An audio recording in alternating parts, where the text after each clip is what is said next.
नमस्कार मित्रांनो, मी ओमकार. तर मित्रांनो, केंद्र सरकार या योजनेच्या माध्यमातून महिलांना 5 लाख रुपये इतकी मदत करणार आहे. केंद्र सरकारने आतापर्यंत अनेक योजना आणल्या आहेत. गेल्या काही वर्षापासून महिला सशक्तीकरणावर सरकारचा विशेष भर राहिलेला आहे. महिलांची आर्थिक व सामाजिक प्रगती व्हावी यासाठी सरकारकडून प्रयत्न केले जात आहेत. त्याचाच एक भाग म्हणून सरकारकडून लखपती दीदी योजनेची सुरुवात केली गेलेली आहे. गेल्या वर्षी केंद्र सरकारने ही योजना चालू केलेली आहे. उद्योग क्षेत्रामध्ये महिलांचा सहभाग वाढावा हा उद्देश समोर घेऊन ही योजना चालू करण्यात आलेली आहे. या योजनेच्या माध्यमातून सरकारतर्फे महिलांना 5 लाख रुपयांचे बिनव्याजी कर्ज दिले जाणार आहे. तर काय आहे ती योजना, चला आपण या व्हिडिओमध्ये पाहून घेऊ.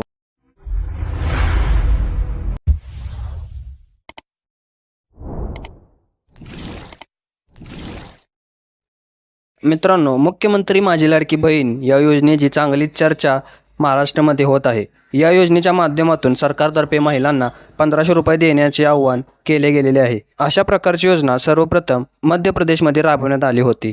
आतापर्यंत एकूण 7 राज्यात महिलांना आर्थिक स्वरूपाची मदत व्हावी यासाठी 7 राज्यांमध्ये या योजनेची सुरुवात करण्यात आलेली आहे. आतापर्यंत लेक लाडकी योजनेसाठी महाराष्ट्रामध्ये लोकप्रियता मिळाली होती. तोपर्यंत केंद्र सरकारने लखपती दीदी योजनेची चर्चा देखील केंद्रस्थानी आणलेली आहे. या योजनेच्या माध्यमातून महिलांना 5 लाख रुपयांची आर्थिक मदत केली जाणार आहे. त्यामुळे ही योजना नेमकी काय आहे, त्याचे स्वरूप काय आहे ते आपण जाणून घेऊ. ही योजना महिला बचत गटाशी संबंधित आहे. महिलांना आर्थिक मदत करण्यासाठी ही योजना चालू केली गेलेली आहे. महिलांमध्ये स्वयंरोजगाराची निर्मिती व्हावी असाही उद्देश या योजनेमागे आहे. या योजनेच्या मदतीने महिलांना कौशल्य विकासासाठी प्रशिक्षण देण्यात येणार आहे. त्यानंतर त्या महिलांना स्वतःचा उद्योग उभारण्यासाठी 5 लाख रुपयांपर्यंतचे एकूण बिनव्याजी कर्ज त्यांना देण्यात येणार आहे. मित्रांनो, लखपती दीदी योजनेसाठी नेमकी अट कोणती आहे ते आपण या व्हिडिओमध्ये पाहून घेऊ. या योजनेचा लाभ घ्यायचा असल्यास अटींची पूर्तता करणे गरजेचे आहे. या योजनेसाठी तुम्हाला जर अर्ज करायचा असेल तर अर्जदार महिलेच्या घरातील कोणताही सदस्य शासकीय नोकरदार नसायला हवा. म्हणजे ज्या महिला या योजनेचा लाभ घेणार आहे त्यांच्या घरामध्ये कोणताही शासकीय नोकर किंवा सरकारी नोकरीला कोणतेही व्यक्ती असता कामा नये असं याच्यामध्ये सांगितलं गेलं आहे. आणि मेन म्हणजे ज्या महिलांचे कौटुंबिक वार्षिक उत्पन्न 3 लाखांपेक्षा कमी आहे अशाच महिलांना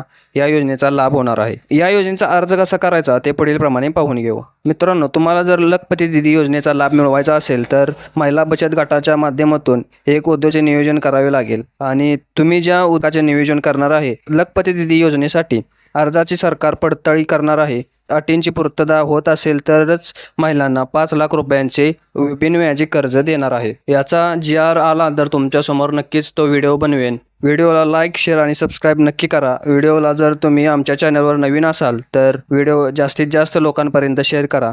धन्यवाद.